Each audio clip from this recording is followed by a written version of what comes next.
From KVUE News in Austin, you're watching Texas This Week with Ashley Goodo. Good Sunday morning. We are just about 1 month away from the primary elections in Texas, and a new poll shows 38% of likely voters don't know who they will cast a ballot for in the Democratic U.S. Senate race. This morning, we're hearing from another one of the candidates hoping to take on U.S. Senator Ted Cruz in November. But first, here are the 3 things you need to know in Texas politics.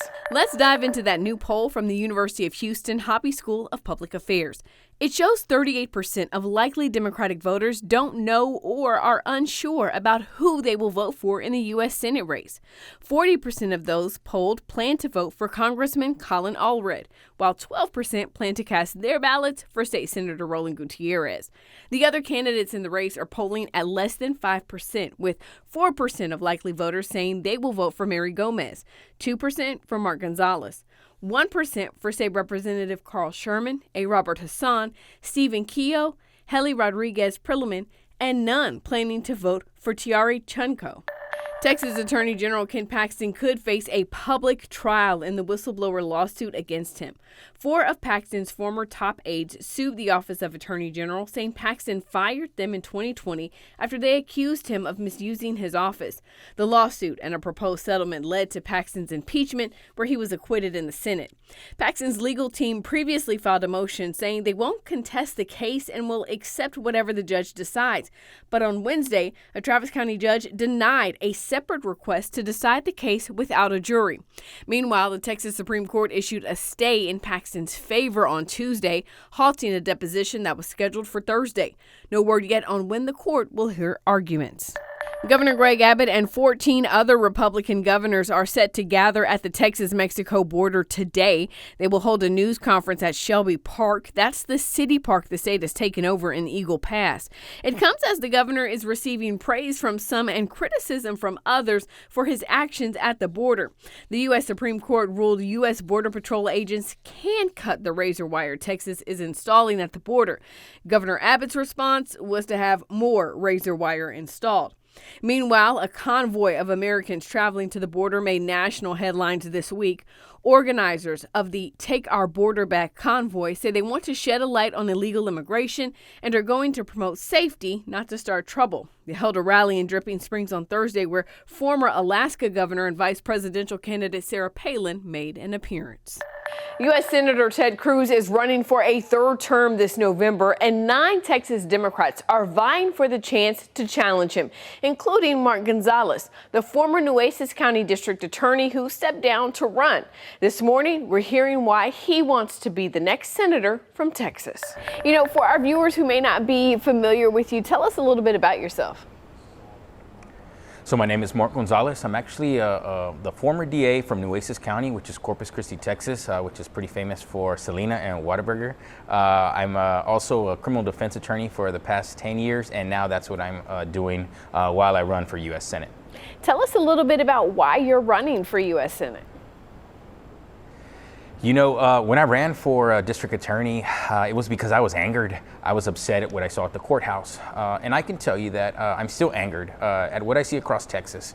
And so, you know, I wanted to do what I could. And just when I was running for district attorney, I could have sat back, but I ran for office. And so I decided to make that same decision again. And here we are. You know, is there something specifically about Senator Ted Cruz that made you want to hope to challenge him, or do you feel like it's just this moment?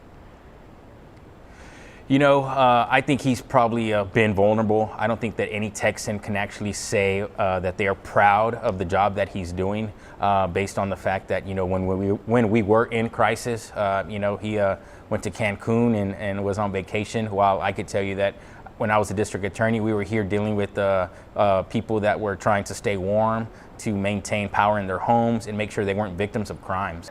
In your opinion, I want you to tell us what is the most pressing issue facing Texans right now, and how would you work to address it if you were elected to the U.S. Senate? You know, I could tell you that I have 4 daughters, and to me, that is one of the most pressing issues as a father, as as an ally for equal rights for women. They should have the choice to decide what they do with their own bodies. I mean, that's not too much to ask. And as Texans, we should demand it. And so for me, that's one of the most pressing issues in this election, is that we need to codify Roe v. Wade. That's something we need to do, and we can maybe accomplish that by, obviously through legislation, or we can even expand the Supreme Court, right? Instead of 9 justices that reflect the 9 circuits, we have 13 circuits now. So maybe we should get 13 Supreme Courts justices that aren't bought, that aren't paid for individuals, and that can actually be, challenged ethically, right? If they're receiving donations or trips, maybe they shouldn't be a judge. And I think maybe they shouldn't do it for life, right? Because then they can be held accountable. In poll after poll after poll, we consistently hear Texans talk about their top concern is the border and the crisis that's happening at our border with Mexico. I want you to talk to us about, what do you think the U.S. needs to be doing? What action lawmakers need to be taking to address the crisis at the border? Well, I think we need to do something immediately. We can't sit still and be quiet. I can tell you that I have a house in Brownsville that's right on the border, literally 10 minutes from the border. And I can tell you that local infrastructures are drowning because they're trying to, take care of all these individuals. We need something done immediately. We need a pathway to citizenship. We need comprehensive immigration reform. We need to have individuals coming in and getting court dates, whether they actually are seeking asylum, right? And not wait and then be let into the country for 4 years later to have a court date. So we need more immigration judges. There's a backlog of individuals who come into this country who want to actually, have valid reasons to seek asylum, but yet they're not having their hearing. So it's definitely a broken system, and we need to address it. And I know Texas is doing it, but we need to do it in a humane way that doesn't cost lives of innocent children and women. Healthcare and access to healthcare is another major issue here in Texas. We have the highest rate of uninsured people in the country here. Do you support a single payer system, or do you want to see us take a different approach to getting insurance for more folks? That's one of the biggest questions. I could tell you, when I was a district attorney, I had great insurance. It's through the state of Texas, so my family is lucky. My stepson is type 1 diabetic, and so his body survives on insulin. And I could tell you that if you're over 65, you're capped at $35 for insulin. But I could tell you, if you're under that age, you have to pay full price if you don't have insurance. And I can tell you that I know people that actually go to Mexico because they cannot afford insulin here in the United States. Imagine that. And so I think that we need to do something. I think that there should be a baseline, right? I was talking to my wife the other day, and she said, "What do you think about healthcare?" And she said, "We need it."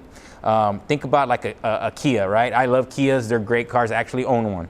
But it's a baseline. It can get me from point A to point B, but I have air conditioning. I have, lane assist, all the things that I really need. But if I want to Escalade or a BMW or something higher, and I have the funds available, I think we should be able to do that as well.